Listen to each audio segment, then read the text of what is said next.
ഹയ്യാക്കും hello guys. അപ്പോൾ ഇന്ന് നമ്മൾ പോകുന്നത് അബുദാബി സിറ്റിയിലേക്ക് എൻ്റെ ഒരു കസിനെ കാണാൻ വേണ്ടിയിട്ട്.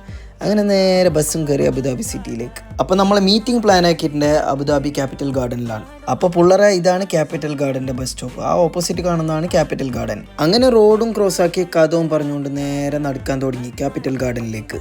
അപ്പോൾ നമ്മൾ ക്യാപിറ്റൽ ഗാർഡൻ്റെ എൻട്രൻസിലെത്തി. നമ്മടെ എത്തിയിട്ടും കസിൻ്റെ ഓരോ എത്തിയിട്ടുണ്ടായിട്ടാ. അങ്ങനെ ഞങ്ങൾ അസർ നിസ്കരിച്ചിട്ടേ ഞങ്ങൾ നേരെ അസർ നിസ്കരിക്കാൻ അവിടെ അടുത്തുള്ള പള്ളിയിൽ പോയി ഞാൻ അസർ നിസ്കരിച്ച് പുറത്തിറങ്ങി.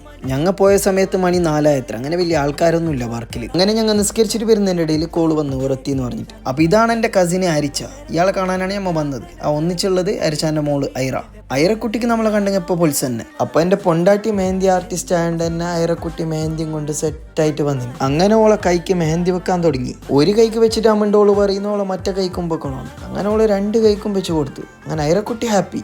അപ്പോൾ അതെല്ലാം കഴിഞ്ഞിട്ടാകുമ്പോൾ മഗ്‌രിബ് വാങ്ങി കൊടുത്ത്. പാർക്കിൻ്റെ ഉള്ളിൽ തന്നെ പള്ളി ഉണ്ടായത് കൊണ്ട് ഞങ്ങൾ അവിടെ നിന്ന് തന്നെ മഗ്‌രിബ് നിസ്കരിച്ചിട്ട് ഇറങ്ങി. അപ്പോൾ അരിച്ചുണ്ട് പറയുന്ന നമ്മൾ ചായ കുടിക്കാൻ പോവാന്ന്. അങ്ങനെ അടുത്തുള്ള ഒരു കഫ്തീരേക്ക് പോയിട്ട് ചായയും കുറച്ച് കടിയെല്ലാം മേരി തിന്നു. ചായ കുടിച്ചുകൊണ്ടിരിക്കുന്നതിൻ്റെ ഇടയിൽ കസിൻ പറഞ്ഞു ഇവിടെ അടുത്ത് കേരള സോഷ്യൽ സെൻ്ററിൻ്റെ ഒരു പ്രോഗ്രാം നടക്കുന്നുണ്ട്. അങ്ങനെ ആ പ്രോഗ്രാമിന് പോകാൻ വേണ്ടി ഒരു ടാക്സിയും പിടിച്ച് നേരെ അങ്ങോട്ട് വിട്ടു. അങ്ങനെ അവിടെ എത്തിയിട്ടാകുമ്പോഴാണ് അറിയുന്നത് നമ്മൾ ഇന്നത്തെ പ്രോഗ്രാമിൻ്റെ ചീഫ് ഗസ്റ്റ് നടൻ സിദ്ദീഖാണെന്ന്. അങ്ങനെ പ്രോഗ്രാം വലിയ മജയില്ലാത്തതുകൊണ്ട് ഞങ്ങൾക്ക് എല്ലാവർക്കും ബോറടിക്കാൻ തുടങ്ങിയതുകൊണ്ട് ഞങ്ങൾ പകുതിയിൽ നിന്ന് കഴിഞ്ഞിട്ട് വന്നു. അങ്ങനെ റൂമിലേക്ക് ബസ്സും കയറായിട്ട് നേരെ മദീന സായിദിൻ്റെ അടുത്തുള്ള ബസ് സ്റ്റോപ്പിലേക്ക് വിട്ടു. മദീന സായിദിൻ്റെ ഉള്ളിൽ ലുലു ഉണ്ടെന്ന് പറഞ്ഞിട്ടാകുമ്പോൾ ഒന്ന് ജസ്റ്റ് പോയിട്ട് വരാനായിട്ട് പോയത്. റിട്ടേൺ വരുമ്പോൾ കയ്യിൽ ഇത്രയും സാധനമായിട്ട് വന്നു. അങ്ങനെ റൂമിലേക്ക് ബസ് കയറിയ പാട് ഓള് കിടന്നുറങ്ങാൻ തുടങ്ങി. അപ്പോൾ ഇന്നത്തെ വീഡിയോയിൽ ഇത്രയേ ഉള്ളൂ ഗൈസ്. അടുത്ത വീഡിയോയിൽ കാണാം. Tata bye bye.